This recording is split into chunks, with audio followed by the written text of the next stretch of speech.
A lot of clients are, veterans or service members or retirees, and that are looking for protection, and or looking for their rights, and certainly I have a lot of experience in that area.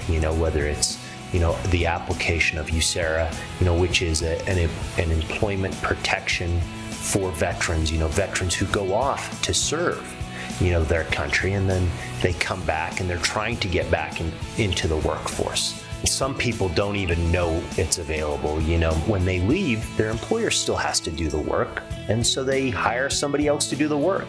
And the service member comes back and he goes, "Hey, I'm back." And the employer's like, "Well, somebody's already working. I don't need you anymore."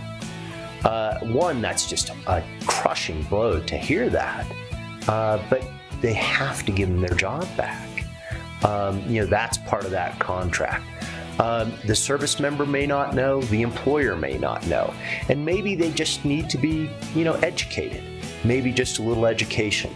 A promise was made. They promised to serve.